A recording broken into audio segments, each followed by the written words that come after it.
քաղաքացիների հարազատները գալիս են կառավարության մոտ, գնում են պաշտպանության նախարարության դիմաց, որևէ մեկը նրանց հետ հանդիպման չի գալիս, ԳՇՊ-ներ օրեր առաջ սեպտեմբերի 29-ին հանդիպել նրանց հետ, բայց նրանց որևէ պահանջ այդպես պնդում էին, որ Էդուարդ Ասերյանն այն պատասխանների համար իրենց հարցերի պատասխանը նա չունի։ Դուք որպես ընդդիմադիր պատգամավոր ինչպես կներկայացնեք այս իրավիճակը ձեր տեսանկյունից։ Նախ արդեն 5 տարին է լրացել,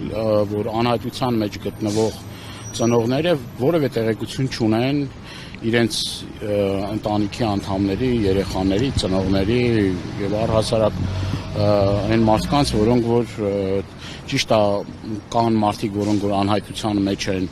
2 տարի, կան մարդիկ, որ 5 տարի անհայտության մեջ են, բայց ամենայն դեպս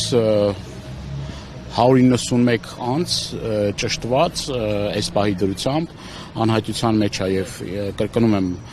հարազատները որևէ ինֆորմացիա չունեն, իրանց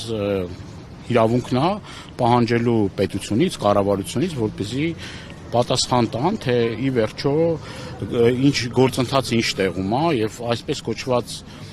իրենց այդ հարաբերությունները, բանակցությունները, ես չգիտեմ ինչա, որ խաղաղության իբր պայմանագիր է եւ այլն, տարբեր գործընթացներ կան, չէ՞ որ Ադրբեջանի հետ այդ գործընթացները տարվում են եւ մարդկանց իրավացիորեն մարդիկ պահանջում են, որ ինչ որ լուր, ինչ որ տեղեկություն,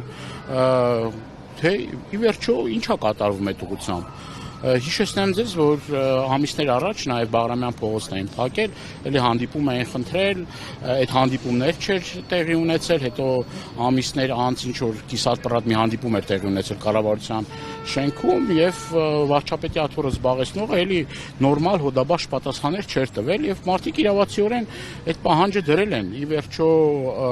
դրանից առաջ գործընթացը համակարգում էր Արմեն Աբազյանը ԱԱԾ-ի պետ, Արմեն Աբազյանի հանելուց հետո ներկա ԱԱԾ պետը գնացել էր Բաքու եւ էլի որևէ տեղեկություններ չէին հայտնել, այսինքն ինչա, այս մարդիկ իրավունք չունեն պահանջելու, թե գործընթացը ինչ տեղում է, կամ այդ ինչ ձև է, այդ ինչ վերաբերմունք այն մարդկանց նկատմամբ, որոնք որ վշտի մեջ են եւ փոխանակ կարեկցանքի, սփոփանքի եւ ի վերջո այդ ուղղությամբ աշխատանքներ տանեն, մի հատ էլ նոր տեղեկանում ենք, ես նոր իմացա եւ մոտեցա ծնողներին, որ ծնողներից երկուսին բերման են ենթարկել եւ ասում են նոր ճշտեցինք, որ տանում են կալանքի, այսինքն նոր ծնողները ինձ ասեցին, որ տանում են կալանքի Աջափնյակի դատարանում, դա կապված է, ասում են, պաշտպանության նախարարության մոտ ինչ որ ընդհարում է տեղի ունեցել, այդ ընդհարման գործով ուրեմն սենց էլի, սա ապշեցուցիչ մի բան է, չնայած սրբազաններից հետո եւ այս դեպքերից ինչ որ տեղի ունեցավ, երբ որ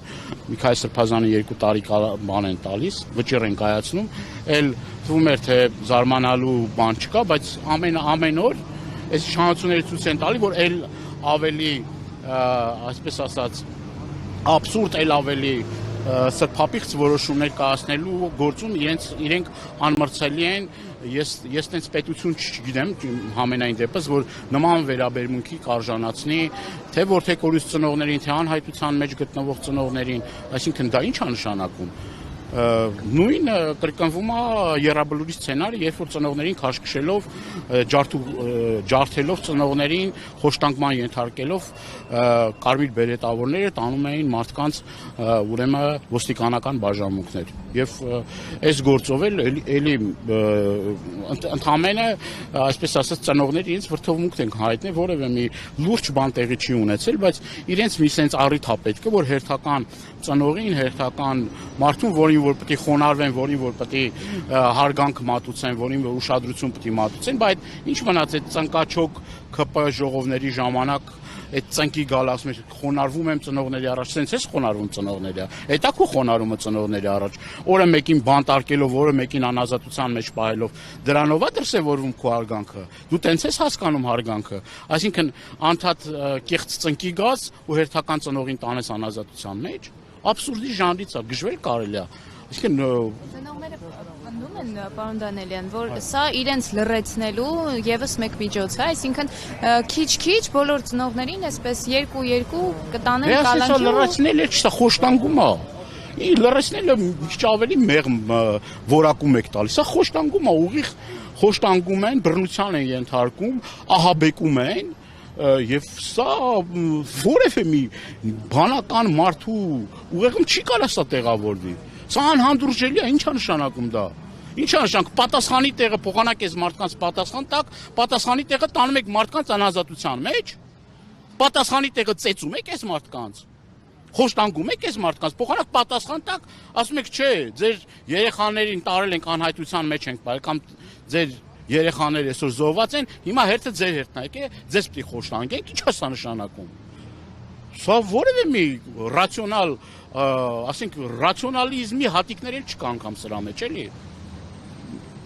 Սրանով ցույց է տալիս, որ տեսեք, եթե ես կարողանում եմ ազգային բարերարի հետ սենց վերաբերվեմ, եթե ես կարող եմ սրբազանների հետ սենց վերաբերվեմ, որդեկորուց ծնողների հետ սենց վերաբերվեմ, անհայտության մեջ գտնվող մեր հայրենակիցների, հարազատների հետ էլ կարամ սենց վերաբերվեմ։ Այսինքն հասարակության տարբեր շերտերի, այն մարդկանց, որոնք որ ամենաթանկն են տվել ու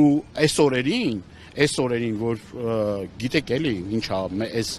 այս մի քանի ամիսները մեր համար ողբերգական ամիսներ են, կորուստի ամիսներ են, եւ ամեն անգամ կրկնում եմ ծնկի գալով մի քանի ծնող հայտնվում անազատության մեջ, անհանդուրժելի, անընդունելի, չգիտեմ, ում են ուզում հաճի անան,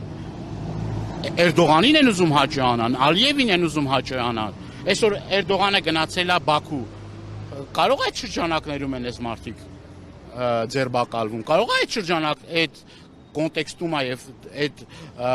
ուրեմն այդ իրենց այդ հանդիպումների արդյունքում են ուզում ինչ-որ մի բան ցույց տալ Էրդողանին, Ալիևին, որ կարան սենց անեն, հա, այս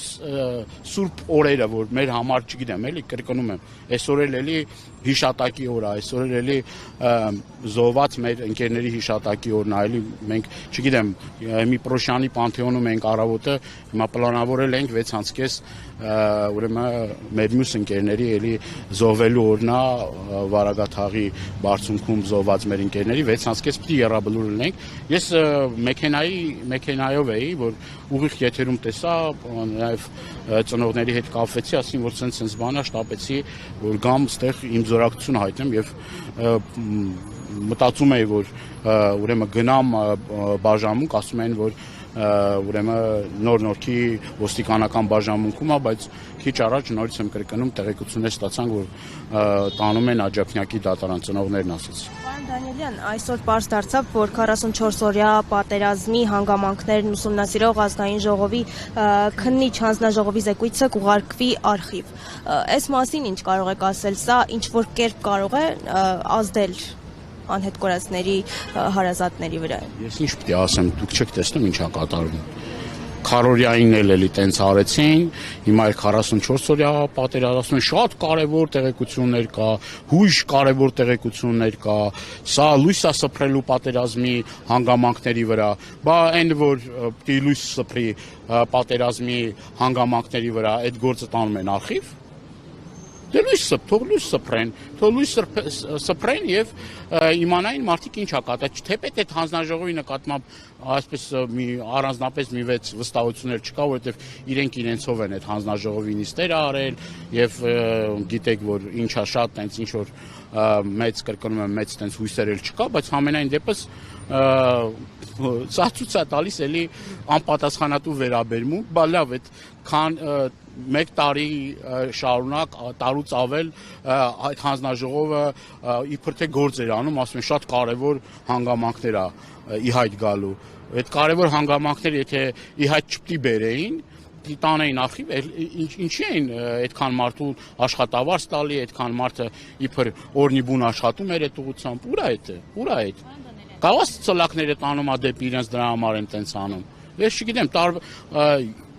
հիմի ցանկացած մարդ կարա դրանով եզրակացություն անի։ Կարա ինչ որ բաներ կա, որ ինքը մտածի, որ հն կարող է իրենց տներին էլ հասնում դրա համար է տենց եղել։ Չգիտեմ։ Ասում են պատգամավորները կարող են դիմել եւ արխիվից վերցնել, կարդալ, օրինակ դուք պատրաստվում եք։ Տեսեք, նախ միջև հիմա էլ այդ հանձնաժողովի падգամավորները իմ տեղեկություններով չգիտեն վերջնական զեկույցի տեքստը չգիտեն, քան որ ես գիտեմ։ Ինչ վերաբերվում է նրան, որ падգամավորները վերցնեն ծանոթանան, այդ վերցնել ծանոթանալն էլ գաղտնիության գրիֆ է պարունակում եւ եթե վերցնեն ծանոթանալ ու չեն կարալու այդ նյութերը վերցնեն եւ հրապարակեն, կամ եթե դուք ինձ հարց տաք, ես կարալու եմ պատասխանեմ։ Եթե պատասխանեմ, քրեական հետապնդման եմ ենթարկվելու։ Դա ավելի շատ պետք է մեր հասարակությանը, հանրությանը, որպեսզի կրկնում եմ, այն հրեշավոր դեպքերը, որտեղ են պատասխանատուները, որ իբր պատասխանատու գերագույն գլխավոր հրամանատար կոչվածի գործողությունները պետք է տեսնեն։ Չէ՞ ասում եմ, տենց մարդ կա, որ կասկածում է իմ գերագույն գլխավոր հրամանատարի կարողությունների հետ կապված։ Ասում եմ, տենց մարդ կա, որ կասկածում է։ Չէր ասում, ինքը չէր ասում։ Ո՞վ էր ասում այդ ամեն ինչը։ Բա ասում եմ, խոնարհվում եմ ժողովրդի առաջ։ Բա ասում եմ 3 միլիոն Հայաստանում վարչապետ կա, բայց 3 միլիոն վարչապետները Հայաստան չիմանան ինչա տեղի ունեցել։ Բա որ թեկորուս ծնողները չիմանան ինչա տեղի ունեցել։ Ասեմ իրենց իշխանության օրոք, այդքան նաև չպետք լինենք, որ մտածենք, որ իրենց իշխանության օրոք պետք է այս գործերը բարձրահայտվեն եւ այլ եւ այլ։ Շատ բաներ իմ խորին համոզումը հիմնավոր կասկածներ ունեն, որ այդ նյութերը, այդ կարևոր բաները, այն ինչ որ իրանց է վերաբերելի, դա շատ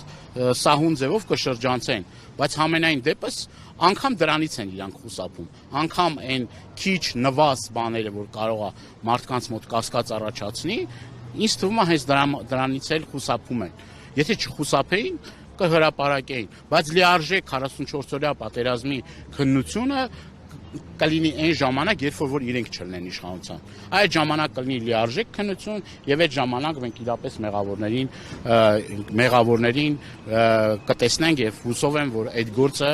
հաջորդ իշխանությունների օրոք, այսպես ասած, մանրակրկիտ կհետազոտվի, կքննվի եւ ի վերջո բոլոր մեղավորները, որոնք մեղավոր են պատերազմ բերելու եւ պատերազմի ընթացքում անգործություն ցուցաբերելու, շատ ժամանակ հանցավոր անգործություն ցուցաբերելու, իրենց բաժին պատասխանատվությունը կստանա։